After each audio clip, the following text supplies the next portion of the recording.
encore à notre émission Opinion d'Idam. Et je sais que vous nous avez tellement manqué et on vous a aussi manqué. Alors aujourd'hui, c'est une émission vraiment spéciale, très spéciale, parce que aujourd'hui, on n'aura pas seulement écouté l'opinion des dames, mais il y a un invité spécial qui est un monsieur. Aujourd'hui, nous allons aussi écouter l'opinion d'un homme.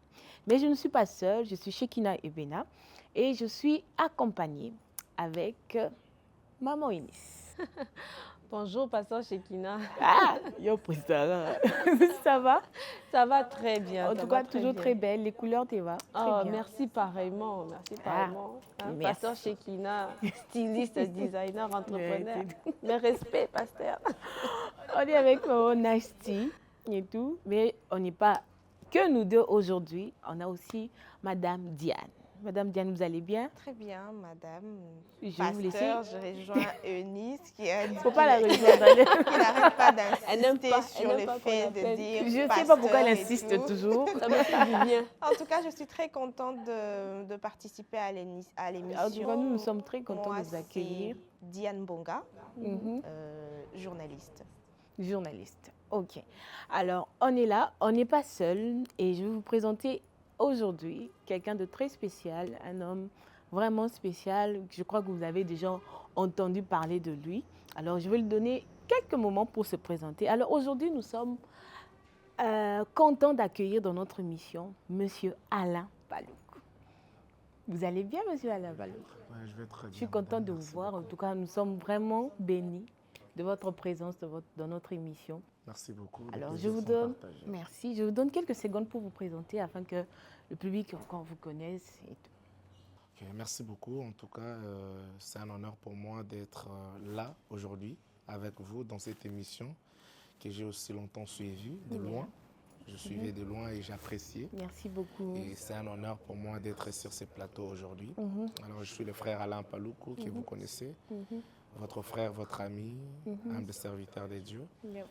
Alors, voilà, un artiste gospel, Artiste gospel. un évangéliste aussi de la parole, de la Ok. bonne nouvelle. Mhm. Voilà, merci, c'est un peu ça. Alors, le sujet d'aujourd'hui, comme toujours vous avez l'habitude, c'est que dans nos émissions, nous avons toujours des sujets très croustillants. Très croustillants. De souvent même, on n'a même pas envie d'arrêter l'émission tellement que les sujets sont tellement croustillants. Alors aujourd'hui, nous allons parler de la compétition musicale. Est-ce un atout ou un désavantage pour un artiste? Alors, je sais que l'émission va vraiment entrer en profondeur de ce sujet puisqu'on a un expert ici, un artiste qui va nous parler de tout ça, vu qu'il a vécu ça et tout.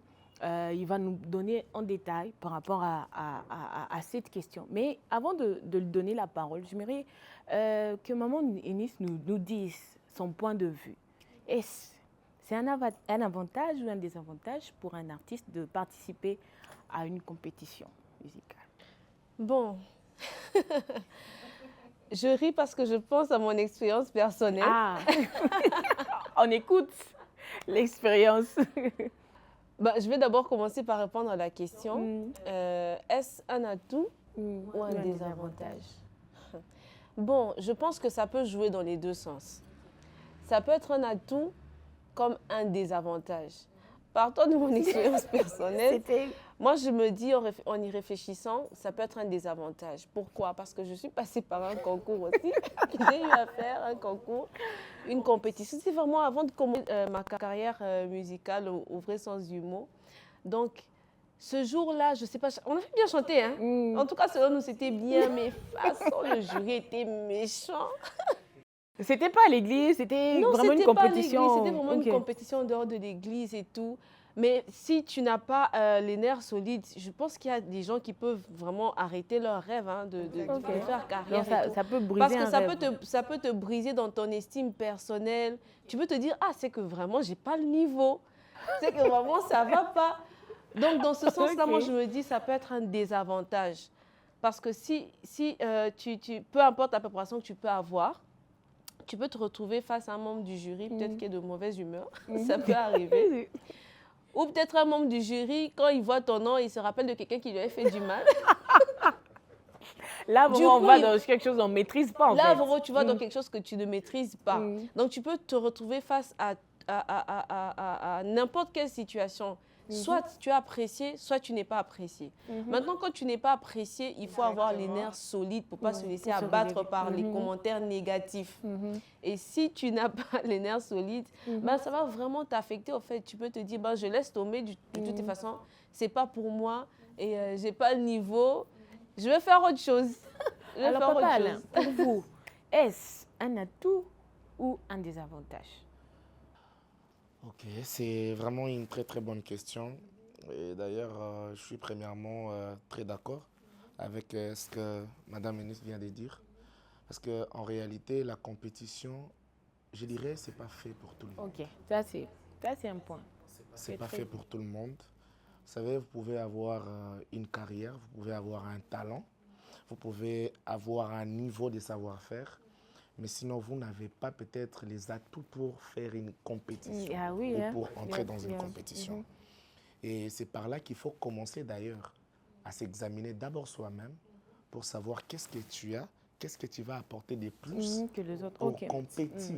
Parce que la compétition, ce n'est pas faire ce que l'autre peut faire. Rien de plus. Dans la compétition, c'est aller au-delà de ce que les autres peuvent faire. c'est très bien. Vous voyez? Et il faut avoir aussi un mental tellement Yeah. solide que, je vous jure, vous n'avez pas idée de ce qui s'est Yeah. passé dans le backstage C'est beaucoup de stress. par rapport à notre compétition, quand nous étions dans la compétition. C'est possible.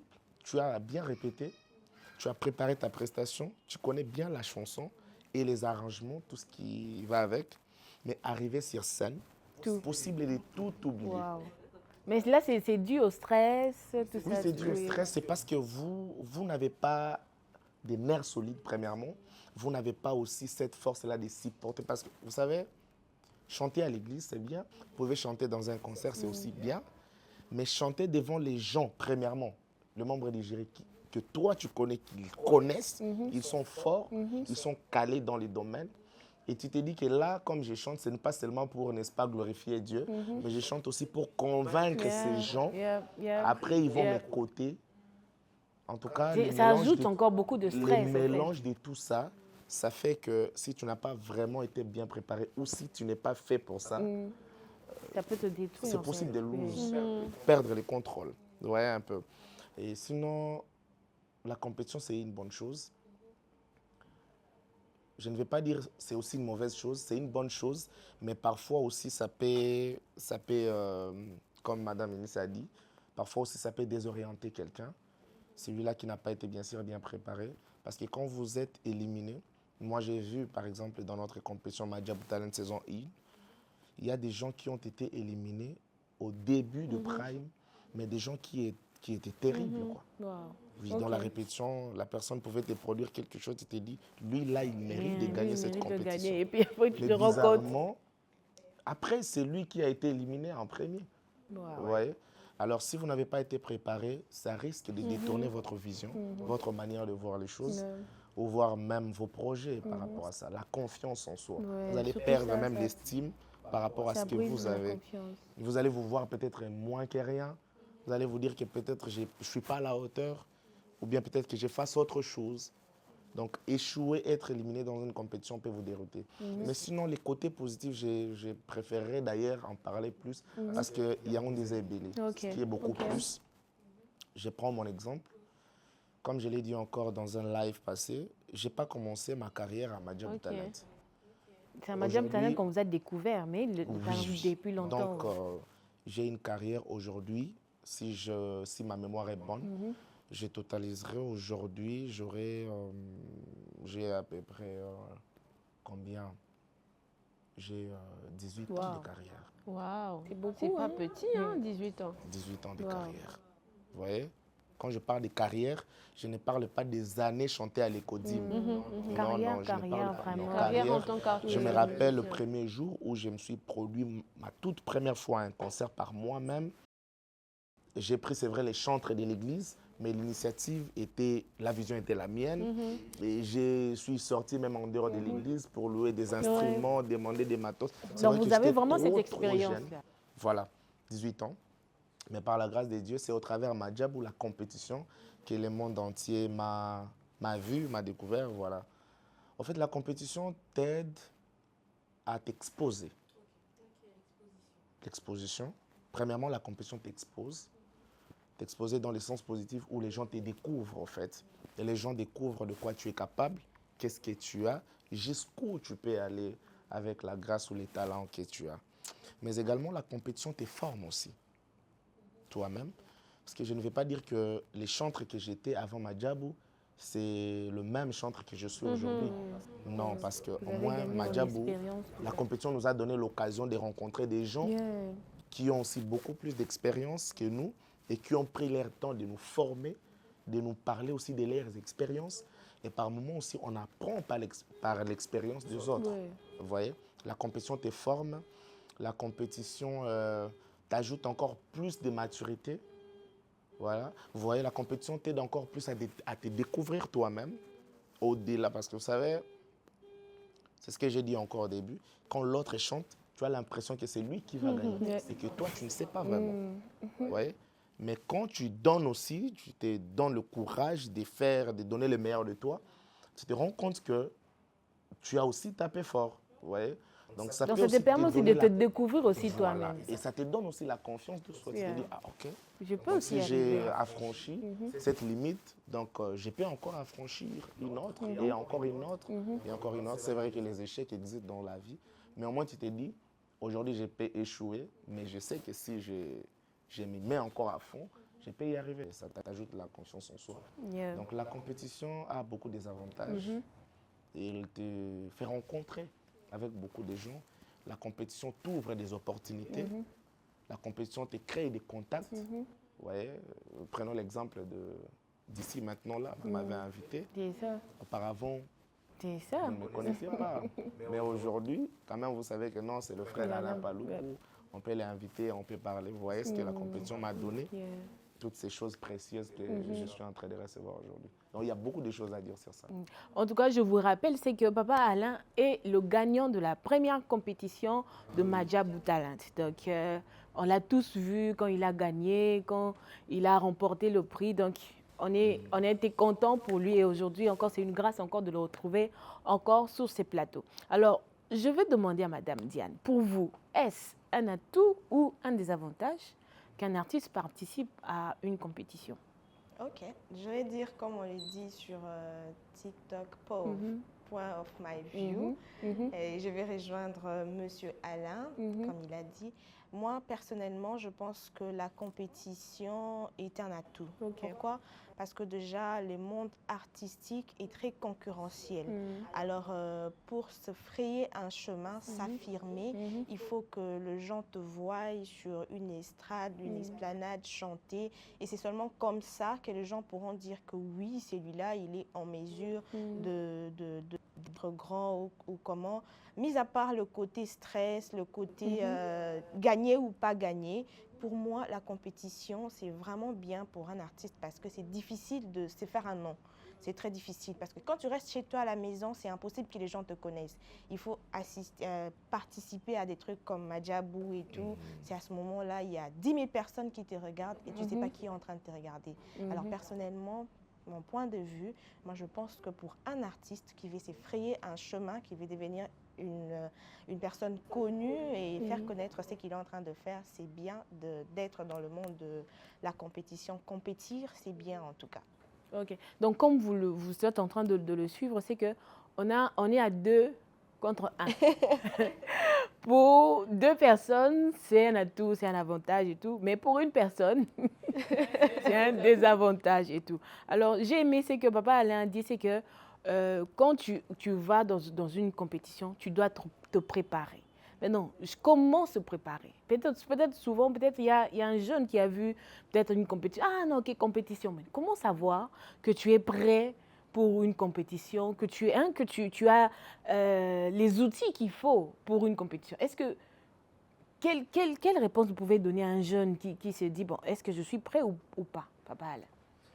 Comment savoir que je suis prêt pour affronter une compétition? En tout cas, moi, je pense que la première des choses, c'est d'abord la confiance en soi. Oui, parce que tu as déjà les talents, tu as la voix.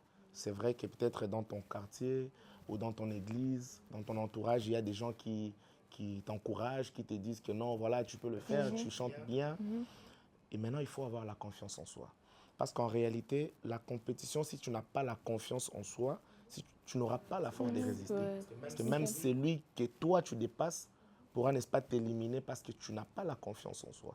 Et d'ailleurs, la manque de la confiance, c'est ce qui est d'ailleurs à la base des stress, la plupart des fois. Quand tu doutes, tu as peur, c'est parce que tu es en train de perdre un peu la confiance de ce que tu es capable de faire. Vous voyez? Et la manque de confiance aussi, oublier que tu ne seras jamais quelqu'un d'autre. Okay. Tu es toi, tu as ta particularité, ton originalité. Même si l'autre chantait comme je ne sais pas moi qui, il ne pourra jamais faire ce que toi tu peux faire. Et aussi pour savoir si tu es prêt ou prête pour la compétition, c'est avoir la grâce de comprendre que la compétition, ça doit être loyal. En tout cas, ça c'est à souligner. La compétition doit être loyale dans le sens où ce n'est pas la guerre pour la vie. Malheureusement, c'est ce que nous sommes en train de vivre par moment. Des gens, après la compétition, qui te traitent comme un ennemi, par exemple, parce que tu as gagné. Ça, c'est important. Et ils veulent faire sortir la nature de la compétition qui était loyale, amener ça dans la vraie vie et faire comme si vous devenez son ennemi et votre vie reste dans la compétition. Pourtant, ce n'est pas vrai. Donc, il faut avoir la maturité de comprendre que c'était juste une façon de me mesurer, de me donner l'opportunité de mettre sous le projecteur, n'est-ce pas, de me promouvoir moi-même, de me donner une chance. Vous voyez? Et si je n'ai pas réussi, par exemple à l'école, quand tu échoues, la faute n'est pas à celui qui est sorti le premier. C'est à toi-même. Vous comprenez un peu? Mais ce qui est bizarre, c'est qu'à l'école, non, quand il y a Bimara, le premier tour, il y a une porte, c'est tout. Vous voyez? Au moins d'ailleurs à l'école, parce que quand tu dis qu'il n'y a aucun élaïe, tu fournis des efforts pour prendre cette place. Malheureusement que maintenant, dans ces choses-ci, il y a des gens, nazo kanele wana pe azo kanele ona vie. Il peut même t'empoisonner. Alors on a un niveau école, comme ça on a ndenga vie. Comme ça on a ndenga vie. OK. Ouais. Donc il faut avoir la maturité de comprendre que tous nous sommes derrière les opportunités qu'on doit saisir et si tu as échoué, ce n'est pas la faute à celui qui a réussi. Donc il y a beaucoup de choses à dire là-dessus. Donc ça je crois que ça c'est vraiment important, c'est que échouer à une compétition ne veut pas dire que tu as échoué ta vie. Pour que tu puisses, les personnes qui ont réussi, comme na vie nanga et bongi teta pour Alain Palouka bimaka premier na madia papa maman pardon petit papa aller à Vanda. Alors on est vraiment sur ces points. Je crois que c'est vraiment important. Moi, qu'est-ce que je voulais d'abord poser une question. S'il y a des gens, je sais qu'il y a des gens qui nous suivent, qui sont peut-être passés par des compétitions. Alors, quand on parle de compétition, j'aimerais vraiment qu'on aille au-delà même une compétition seulement gospel.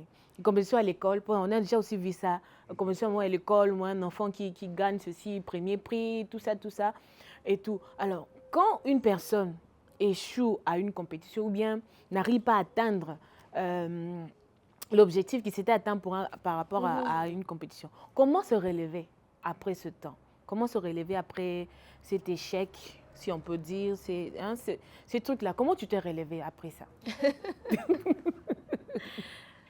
Je me suis dit, au fait, ce n'est pas son avis qui va me qualifier, moi, ou me déterminer, moi. Parce que je savais déjà que, voilà, j'aimais la musique, je voulais faire la musique, donc c'est pas lui qui allait m'arrêter. C'est pas pour ça que je m'étais dit, moi, allez encore faire concours, je lève. Oh, salut Madame Julia, parce qu'elle nous avait dit une fois qu'elle aussi, elle avait fait une compétition. Elle dit, à partir de ce jour-là, elle chantera plus jamais. Plus jamais. Et on se rend compte qu'il y a beaucoup de gens qui ont des dons, qui ont des talents, juste parce qu'une seule personne, dans une compétition, lui a dit non, ok, bon, toi là, tu ne passes plus. Et ça fait en sorte qu'il y a beaucoup de talents qui ont été étouffés, qui ont été tués, juste parce qu'il y a une seule personne qui a dit à une personne que non, toi là, ton talent ne suffit pas. Donc, comme Mme Nice l'a si bien dit, c'est que peu importe ce que les gens ont dit sur « Oh non, au Koko Salboété, tu n'as pas atteint », ne vous arrêtez pas là. Vous pouvez toujours faire mieux. Peut-être la personne t'a jugé par rapport à ce qu'il connaissait. Peut-être il y aura une autre personne qui va peut-être voir plus que ce que l'autre personne a vu. Alors, je voulais qu'on puisse rentrer vraiment sur ces sujets dans le sens où la compétition qui dure peut-être 1 mois ou 2 mois ou 3 mois ne va pas jusqu'à la vie. Comment cette mentalité d'abord s'est créée? Et tout, Madame Diane, comment ça s'est créé? Comment des gens peuvent, une compétition juste qui prend peut-être 2 ou 3 mois, mais les gens le prennent personnellement jusqu'à haïr la personne vraiment dans la vie. Comment cette mentalité s'est créée? Est-ce que vous avez eu à écouter ces histoires ou à vivre ces choses? Comment cette mentalité s'est créée? Personnellement, mon vécu, j'ai jamais eu à vivre ça, qu'une compétition sorte de l'ordinaire et que ça devienne jusqu'à la vie normale. Moi, je pense que ces personnes-là n'ont pas eu peut-être un mental un mental d'acier solide pour pouvoir accepter que voilà. dans la vie, on peut gagner, on peut échouer. Donc, et les autres peuvent gagner. Eux, et quand pas ils nous. sont là, ils se disent que c'est moi et personne d'autre. Je pense que les gens devraient comprendre ça, que la vie, c'est soit tu perds, soit tu gagnes. Et un jeu ne peut pas quitter d'un jeu, devenir à la vraie vie. Tu te dis que non, comme il a gagné, je dois lui faire du mal. Et puis voilà, peut-être que si tu étais à cette place-là, tu ne ferais pas comme lui. C'est ça aussi. Les gens devraient accepter d'abord, accepter que oui, si je suis là, je peux perdre, tout comme je peux gagner. Je peux gagner, je peux aussi perdre, c'est la vie, ça continue. Les gens qui font ça, ils ont peut-être un comportement ou ils ont des natures haineux et ils emmènent ça jusque là-bas. Parce que je ne crois pas que c'est tout le monde qui va compétir, qui vient avec ces cœurs-là. Il y a ceux qui ont accepté le fait que vous ayez gagné et il y a ceux qui ne l'ont pas accepté. Je crois que ceux qui ne l'ont pas accepté, ils sont minimes par rapport à ceux qui ont accepté votre victoire. Donc, c'est le cœur de quelqu'un, en fait. Ça dépend d'une personne. Moi, je voulais demander à Papa Alain, comment vous avez géré le fait que y a certains qui ont loué votre victoire dans la compétition. Il y a certains, même peut-être, je crois, même des gens vous ne pouvez pas imaginer qui pouvaient... Comment vous avez géré ça? Ok. En fait, en réalité, moi, je pouvais croire à la réussite, mais je n'avais pas dans ma tête une réponse qui me disait que non, ça doit être moi. Ok. Je ne disais pas que ça doit être moi. Je l'ai encore dit peut. au début. Ça peut être ça pouvait moi, être. tout comme ça peut être quelqu'un d'autre. Donc vous avez déjà accepté que non? L'humilité d'esprit et de cœur.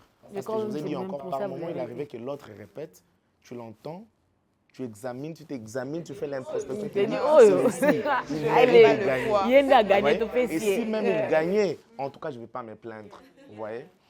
Donc ça commence déjà à l'intérieur de toi. Oui. C'est cette maturité-là. Bon, si ce n'est pas la maturité, c'est une grâce, en fait.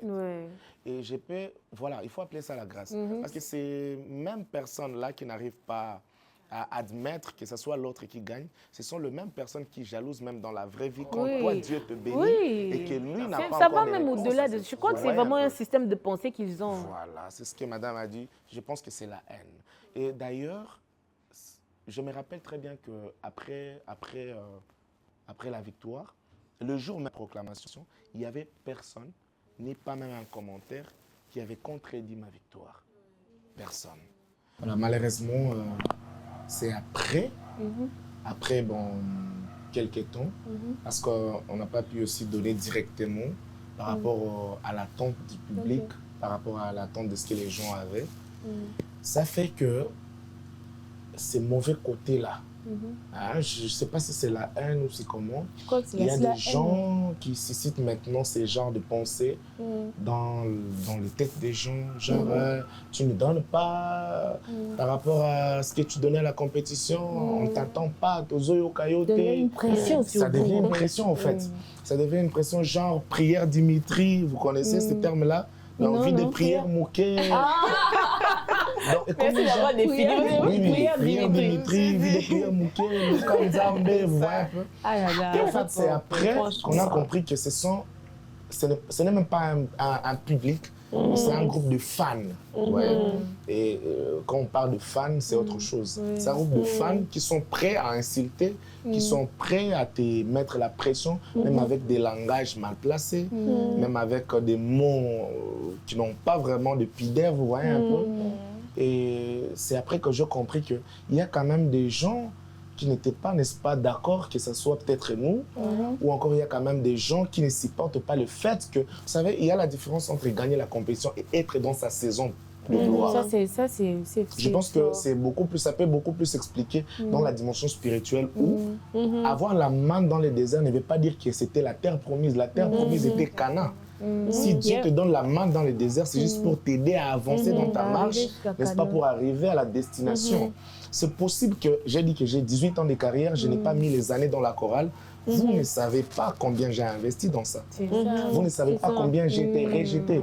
Auparavant, pas aujourd'hui, 10 ans, 15 ans passés, quelqu'un qui faisait la musique, il paraissait devant les gens comme quelqu'un qui est distrait, qui n'a pas de temps. Je me rappelle même, il y a une relation où le père de l'ami ne pouvait pas me supporter. Pourtant, j'étais étudiant. Il a ignoré le côté étudiant, mais tout simplement parce que sa fille avait dit qu'il est musicien. Alors, c'est pas possible. Je ne vais plus le voir. Il a ignoré que je suis encore étudiant. C'est ça. Vous voyez un peu. Donc, il y a une dimension de méchanceté où les gens, n'est-ce pas, n'arrivent pas, s'ils n'ont pas un bon cœur, où ils ne comprennent pas les choses. Ils vont, n'est-ce pas, te mettre la pression. Et si tu n'as pas un mental d'acier, tu vas perdre le contrôle. Ça fait qu'aujourd'hui, on est en train d'essayer, par exemple, comme j'ai dit, la compétition, elle est bonne ou mauvaise. Il suffit juste il faut avoir des visions, des targets. Comme par exemple, dans notre compétition, il y a des gens qui ne sont pas sortis premiers, mais aujourd'hui qui font la fierté. Et nous sommes fiers de ça. Ça ne veut pas dire que parce que c'était moi le premier et je dois émerger plus que tout le monde dans la carrière. La compétition et la vie, la carrière, c'est des choses différentes. Tu peux gagner la compétition, mais ce n'est pas encore ta saison de la gloire, ou ce n'est pas encore ta saison de briller. Nous avons beaucoup de génies dans ce pays, au Congo précisément, qui connaissent, mais ils ne sont pas connus. Peut-être leur temps est déjà passé, ou bien peut-être leur temps viendra après un moment. Vous voyez un peu. Et moi, je suis celui-là qui vient. C'est vrai que j'ai gagné la compétition par la grâce de Dieu, mais retenez ce que j'ai dit. Je pèse mes mots. Je suis responsable de ce que j'ai dit. Je suis celui-là qui vient parce que ma saison approche bientôt. Mais ça fait que si je n'avais pas un mental, je peux me décourager. Donc, cet album, et ça peut-être une habité. Tu commences à te mettre la pression, en fait. Et voilà que les gens avec la méchanceté derrière, qui veulent maintenant m'insulter à cause de ça. Tout simplement parce que je les comprends en fait à un niveau où ils n'ont pas la notion de la saison. Ouais, parce que quand on parle de fans, on voit des gens par moments qui réfléchissent et par moments qui ne réfléchissent presque pas. En fait, ce sont des gens qui décident sur les bases des émotions. Voilà. C'est un peu comme si vous êtes dans la masse. Sauf masse, et yo paye un bouillement. En fait, même les réseaux sociaux, c'est vraiment comme ça. C'est vraiment comme ça. Et en tout cas... Pour clore, je me rappelle, j'entrais la fois dernière dans le concert de notre frère David Isé. C'était à Athènes de la Gombe. Et c'est tout le monde qui criait « Alain Paloukou, champion, champion !» Et à la fin, il y avait trois frères qui étaient vers la fin, là où je me dirigeais, qui ont crié la même chose. Et... Bakissa prière Donc pour eux, comme la chanson n'a pas encore cartonné, c'est que je ne prie pas. Pour eux, comme je n'ai pas encore fait les hits, c'est que Naza Moutanzoto. Vous voyez un peu ce que je cherchais pas à dire. Maintenant, je me suis rapproché de ces gens-là. J'ai d'abord laissé tout le monde qui acclamait ambassadeur, champion, parce que c'est presque tout le monde. Je pense vraiment avoir perturbé même mon entrée avait vraiment perturbé la prestation de quelqu'un qui était sur scène, parce que tout le monde qui criait, qui était content de ma présence. Mais il y a quand même ces trois frères-là. Alors je me suis approché vers eux. Je leur ai donné des 5. Mes amis, ça va. Ah, viens, il y aura ce qu'on répond. Mais aux autres pays, ça biso makambouté. Vous comprenez que Baza Nango va fan. Maintenant, si tu n'as pas un mental, je me rappelle un jour, on était avec Ser Osni et il avait vu un commentaire comme ça débarquer. Au fait, et bébé sa journée n'est mobile. Oh là là. Vous voyez? Donc ces gens-là qui écrivent des commentaires, ces gens-là qui nous mettent la pression, même pas compte comment ça par moment ils ne sont pas conscients de ce qu'ils font, Ce qu'ils font. mais vous ne savez pas, ça va rencontrer dans quel état la personne, vous voyez, la personne concernée. Ça peut gâcher toute une vie, ça peut gâcher toute une carrière, ça peut gâcher toute une destinée sans que vous ne le sachiez. C'est ça. Ouais, donc c'est un peu ça. En tout cas, en tout cas moi, je ne sais pas comment ils font, mais courage à vous. Hein. C'est pas facile parce que mentalement, c'est beaucoup de poids. Mais j'ai aimé une chose, c'est que nous devons nous rappeler, et surtout ceux qui nous suivent, c'est que Papa Alain a déjà 18 ans de carrière. Donc, ce n'est pas Madiabou qui, je ne sais pas, va le faire. Non, non, c'est au-delà de ça. Comme il a aussi bien dit, c'est que les temps il vient. Donc, attendons-nous à écouter des bonnes choses déjà bientôt. Ça a déjà commencé. Ça a déjà commencé. Donc, j'aime son système de pensée, c'est que même si on est dans une compétition, qu'on gagne, que l'on ne gagne pas, c'est que le plus important, on a une visibilité, on a... Donc, on ne se fixe pas seulement gagner, gagner, gagner, non. On se fixe sur les choses. Qu'est-ce qu'on a appris par rapport à notre expérience. Alors là, on est vraiment à un moment très important de l'émission, c'est la question du jour. Aujourd'hui, je me vacille un peu parce que je ne sais pas si je dois donner à Papa Alain. Je dois donner à Diane. Donc aujourd'hui, on est à l'émission, pas avoir bête dans la coulisse. Aujourd'hui,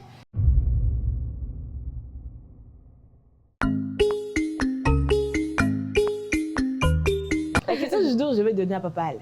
Ok. Voilà, vous allez juste prendre la boîte là. Juste vous levez, vous prenez la boîte et il y a une question à l'intérieur. Vous allez lire la question et puis vous allez me répondre. Et là, des choses comme ça, là. C'est la surprise. Ok. Ici. Oui, là. Oui. J'ouvre. Oui. Voilà. Ok. Vous pouvez répondre à la place avec le papier comme ça. Ok, je laisse ça ici. Vous allez laisser la boîte. D'accord. Voilà la question du jour.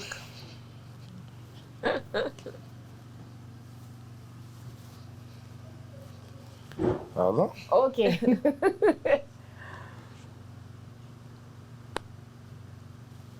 Vous pouvez lire la question. Que je la lise à haute voix? Oui, à haute voix et puis vous répondez.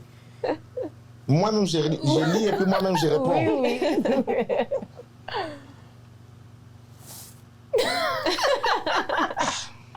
Oui, la personne qui écrit ma question, piège. Ah bon?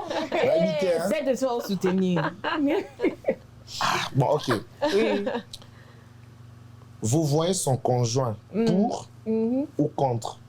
Ah, ok. Pour ou contre? Parle. Vous voyez son conjoint pour ou contre? Si je suis pour ou je suis contre? Oui, si vous êtes pour. Sur le fait de vous voyez son conjoint. Si vous êtes pour, pourquoi vous êtes pour? Si vous êtes contre, pourquoi vous êtes contre? Je suis pour. Pour? Oui. Ok, pourquoi?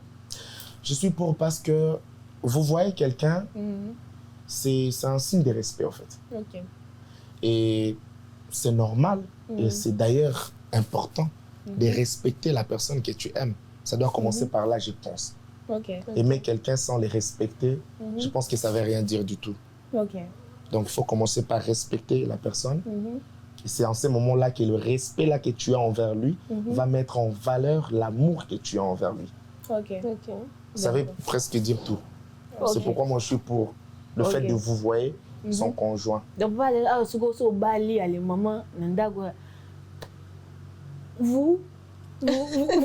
vous venez prendre à manger, donc, et ça le bien. En tout cas, et ça l'on dénie. Et au génératé. Parce que d'ailleurs, ça va me faire plaisir de me sentir être cet homme-là qui respecte sa femme. Oui, parce que c'est ce que je donne et qui me sera redonné en retour. Vous voyez? Voilà. Ok. Oh, est-ce que vous en pensez? Question, franchement, c'est une question, mais... Bon, sincèrement, moi, j'ai grandi dans une famille où quand on était enfant, on vous voyait les parents. C'est vraiment papa, maman, c'est vous. C'est vraiment la note de respect, quoi. Tu ne peux pas tutoyer les parents. Mais en grandissant, je ne sais pas comment ça s'est fait. En grandissant, aujourd'hui, c'est fini. En fait, on tutoie nos parents. Et j'ai l'impression que je me sens plus proche d'eux maintenant que je les tutoie, en fait. Et pour moi, vous voyez quelqu'un que tu ne connais pas, d'accord, parce qu'il y a quand même une certaine réserve, une certaine distance, ça va. Mais pour moi, mon conjoint, je trouve que ça fait bizarre de le vous voyez. J'ai l'impression que ça va mettre une distance. On dirait que c'est un inconnu. On dirait que c'est mon chef. Vous êtes pour travail. Donc ça veut dire que tu es contre. Pour répondre, je suis contre. Ah, ok. On va Diane. Pour ou contre? Déjà, ça fait bizarre. De vous voyez son conjoint, parce que déjà, vous voyez une personne, on les donne aux personnes qui sont comme un chef, un subalterne, carrément, on se vous voit. Et le tutoiement, c'est pour les gens qui sont habitués en famille, qui ont tendance à... Voilà. Et pour moi, vous voyez son conjoint, c'est quand même... Non, je peux pas, je suis contre. Je peux pas les voyer. Non, mais je ne vais pas dire... en fait. Je suis énervée, et puis tu arrives, je t'ai dit, vous venez nous. Mais attends, ça enlève la connotation. Non. Ça, c'est le respect, oui, mais c'est pour une certaine catégorie. Dans la relation, vous voyez, en tout cas pour moi. C'est vrai que dans certaines cultures, quand on va dans la langue, dans les dialectes et tout ça, c'est le vous. Il prend souvent cette forme-là, comme lui l'a dit, vraiment de respect. Oui. Et même le grand frère, la grande sœur, dans certaines cultures, en tout cas, dans certaines provinces, on vous voit. Non, mais est-ce que vous voyez est égal à respecter? Respecter, c'est ça aussi. En tout cas, ce qui est vrai, c'est pas à 100% ça, parce qu'il y a toujours l'hypocrisie. Il y a toujours l'hypocrisie, mais dans le cœur, jamais. ne respecte pas. Voilà. Mais moi, en tout cas, j'ai été d'accord dans les contextes où vraiment c'est avec le respect. Je ne veux pas dire que chaque jour ou à tout moment je dois la vous voyez, mais quand même ça peut arriver et je suis d'accord de le faire. Vous voyez? Parce que le fait d'être ami, le fait d'être mari ou femme, le fait d'être proche, ça ne va pas dissiper le respect. Voilà, le respect doit rester. Moi j'ai dit d'ailleurs c'est le début de tout, parce que même dans une amitié où il n'y a pas le respect, donc voilà, c'est mort. C'est mort d'avance, donc c'est mort. Ok. Là, on est déjà en train de... D'ailleurs, c'est pourquoi on a toujours dit Bana français, bazana respecté. En tout cas, il y a des gens qui disent ça. Bana français, bazana respecté. Parce que vous voyez, l'enfant a un peu la facilité de sortir des mots, vous voyez. C'est comme s'il perd, en fait, ces côtés-là. Ok, respectueux, voilà. Ok, alors Bana français, bah... Bon, c'est pas moi qui dis, hein. C'est pas moi qui dis. Vous ne savez pas donner votre avis. En tout cas, moi, mon avis... Maman Diane, fallait qu'on regarde les canapés. Il faut insister, Kuna. Oui. Bon, ok. Bon, c'est que sûr, je suis contre. Parce que oui, parce que contre dans le sens où... Parce que c'est déjà ancré dans mon mental. Ancré dans le sens où... Ce sont les inconnus, hein, que je dis, ah, vous, je n'ai pas encore connu. Ah, vous allez bien. Vous. Mais plus, on s'habitue, je m'habitue avec les inconnus. Et après, on commence à tuer, tout ça. Mais avec mon mari, c'est mon chef, tout ça, et tout. Mais c'est le fait de le tutoyer, ou bien de le dire bébé, chéri, mon coco, mon chouchou, tout ça, ça dissipe pas le respect que j'ai envers lui et tout ça. Mais le fait maintenant de l'appeler vous là, ça va vraiment émotionnellement me distancer. Donc je veux vraiment... En tout cas, je vous promets que je garde ma position. Même si vous êtes trois contre moi, je garde ma position. En tout cas, c'était une belle émission. On est déjà en train d'atterrir. Alors, avant d'atterrir, j'aimerais juste donner à chaque personne de conclure. Et il y a aussi Papa Alain qui va aussi parler de son album. Mais je vais commencer avec Maman Inès. Quelle est la conclusion?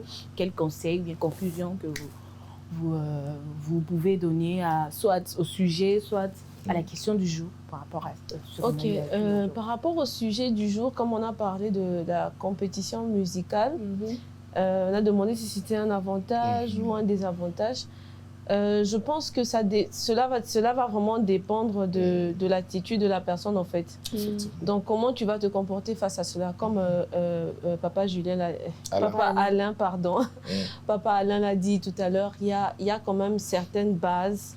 Donc, dans la préparation, dans le mental, il faut avoir les nerfs solides, il faut avoir quelque chose de particulier. En fait, tu dois avoir une identité à toi, quelque chose qui va te démarquer des autres. Et ne pas se dire aussi que s'il y a un jugement qui est négatif, ça limite ta vie, ça te définit. Vraiment aller au-delà de tout ça. Et c'est cette attitude qui pourra te permettre de prendre ce concours-là à ton avantage ou à ton désavantage. Et par rapport à la question du jour, franchement, le vous, il est majestueux, il est respectueux, mais je pense que ça va dans un certain cadre, en fait. Et pour moi, dans un cadre qui est intime, qui est très proche, le vous, il ne trouve pas sa place. Donc, voilà. En conclusion. Ok, je vais clore en disant, d'abord en commençant par le sujet du jour qui était de compétir en étant artiste. Moi, je pense que de mon humble avis, gagner ou perdre, quel que soit ce qui peut se passer, il faut avoir le mental solide et puis il faut se dire que dans la vie, on peut toujours gagner et on peut toujours perdre. Il faut avoir la manie d'accepter ce qui t'arrive dans la vie. Une fois, dans la vie, tu peux gagner et là, dans la vie, tu peux perdre. La seule chose à faire, c'est d'accepter ce qui t'arrive. Et ce qui est de... La question du jour. La question du jour. Vous voyez son conjoint, ça dépend d'une personne à une autre, mais... Quant à moi, ça bloque. En tout cas, ça bloque. Et je ne suis pas de cet avis-là de vous voyez son conjoint. Papa Alain, à vous la parole pour conclure. Je commence par parler de l'album ou je conclue d'abord? Vous concluez et puis vous parlez de l'album. Merci beaucoup. Pour conclure, je pense que par rapport à notre point sur la compétition, en tout cas, je martèle sur le fait s'il faut vraiment aller dans une compétition, il faut se fixer des objectifs. Et c'est grâce à ces objectifs-là que tu pourras faire face et tenir bon par rapport à des obstacles et des circonstances que tu peux rencontrer. Avoir vraiment une vision. Parce que si tu n'as pas une vision, tu vas te perdre. Si tu n'as pas une vision, tu ne sauras pas te relever si ça n'a pas marché. Et si tu n'as pas une vision, tu peux aussi réussir et ne rien faire. Parce que ça, c'est important. par moment, la gloire aussi peut t'amener à lose contre la perdre le volant. Voilà. Donc, la compétition, c'est une opportunité. Il faut considérer ça comme ça. Et c'est notre façon de pouvoir s'exposer, se mettre aux yeux de tous, et s'ouvrir des opportunités. Et voilà. Bon, pour la question du jour, en tout cas... Je suis d'ailleurs content du fait que je suis le seul homme dans cette émission et il y a les 3 dames qui ne sont pas d'accord avec moi. Mais en tout cas, bientôt, par la grâce de Dieu, si je m'engage dans une relation pour me marier parce que je dois le faire, si la femme de ma vie va m'écouter, en tout cas, je te préviens que pour moi, le fait de te vous voyer ne voudra pas du tout dire que ça va mettre des limites entre nous. En fait, les limites viennent, je ne sais pas, je ne suis pas expérimenté parce que je ne le suis pas encore marié. Je ne suis pas encore marié, donc, mais je pense que c'est ma façon de vivre avec toi, ma façon de faire en tant qu'homme, ma façon de te mettre à l'aise, c'est ce qui te mettra à l'aise. C'est pas vraiment dans le langage de te vous voyez ou pas, parce que ça peut aussi être accompagné de l'hypocrisie, mais je le ferai en guise de respect. C'était juste un message que je voulais faire passer, que les hommes, on doit quand même respecter les femmes. Même si elles sont nos femmes.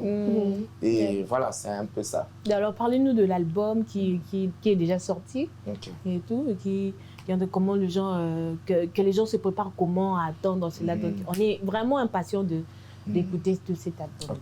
Merci beaucoup pour cette belle question. Je pense que c'est une opportunité au fait pour informer à tout le monde que j'ai déjà lancé un album qui est déjà sur toutes les plateformes de téléchargement via le label Majabou. Et beaucoup de gens ne savent pas parce qu'ils n'ont vu que 2 clips Il y a Tu es tout pour moi et Victorieux. Mais après, derrière ça, il y a 7 autres titres qui sont dans l'album. Et seulement, c'est pas encore clippé, mais c'est en audio. Donc, mais si vous cliquez, vous écrivez sur YouTube, on met Badil Historia. C'est en Swahili, tout simplement, qui veut dire Tu as changé mon histoire. Ah, d'accord. Voilà, donc ces chants-là, pour beaucoup de gens qui ne comprennent pas, c'était comme un chant de témoignage avant que la chose n'arrive. J'ai glorifié déjà Dieu pour ce que je n'avais pas encore reçu, mais pour des choses auxquelles je croyais que je vais recevoir très bientôt. Et c'est ce que Dieu a fait avec moi. Donc c'était un chant de la foi. Dieu a changé mon histoire. J'ai prié auparavant, j'ai monté des montagnes. Je ne savais pas que tu m'entendais. C'est aujourd'hui que je comprends que tu es en train d'exaucer chaque prière que j'ai eu à faire. Et voilà, c'est un peu ça. Sinon, si vous écrivez « Badil Historia », vous allez voir les titres venir. Il y a beaucoup de titres, et d'ailleurs, qui bénissent vraiment le peuple. Mais je profite aussi pour vous informer qu'il y a un chant qui vient aussi d'être lancé, Alléluia. Et ça, comme déjà viral sur TikTok, avec des challenges partout. Alléluia, c'est notre chanson. J'ai eu à travailler en collaboration avec un frère de Goma qui s'appelle Eli Malekani. Et voilà, la chanson est déjà disponible. Vas-y, écoutez, téléchargez, partagez, likez, commentez. Mais surtout, commentez avec objectif d'encourager. Voilà, que en tout cas, allez screamer, allez vraiment écouter les chansons, allez vraiment écouter cet album. Je crois que de la même manière, Dieu a changé l'histoire de Papa Alain. Il va aussi changer votre histoire. Donc, même si vous êtes en train de passer par des temps où vous croyez que Dieu ne vous écoute pas, comme Papa Alain, même quand nous croyons qu'il ne nous écoute pas, alors il est déjà en train de préparer des choses et tout qu'on va vivre en l'avenir. Alors, on est déjà à la fin de notre émission. C'est que on a aimé le sujet d'aujourd'hui. C'était tellement croustillant et la question du jour était tellement appétissante. Donc, pour conclure, c'est que n'oublions pas, si vous êtes déjà dans une compétition ou bien si vous avez le projet d'aller dans une compétition, préparez-vous mentalement, préparez-vous, ayez un objectif. N'allez pas seulement compétition. Préparez-vous. Sinon, soit ça sera un atout, soit ça sera un désavantage pour vous. Et aussi, si vous voulez, vous voyez votre conjoint. Vous avez le droit. Si vous ne voulez pas, vous avez les droits. Mais ce qui est sûr, juste que la langue française nous limite. Parce qu'en anglais, c'est you. C'est ça. Et tu et vous. Un point, un trait. Donc, je vous remercie. Parce que en fait, je me suis rendu compte que c'est seulement parce que c'est français. Vous, you. Si vous, tu, tout. En anglais, my love, you are, you need. Donc voilà, on est déjà à la fin de cette émission. Et je vous remercie de nous avoir suivis. Et on se voit à la prochaine. Merci beaucoup. Au revoir. Bye bye. Bye bye.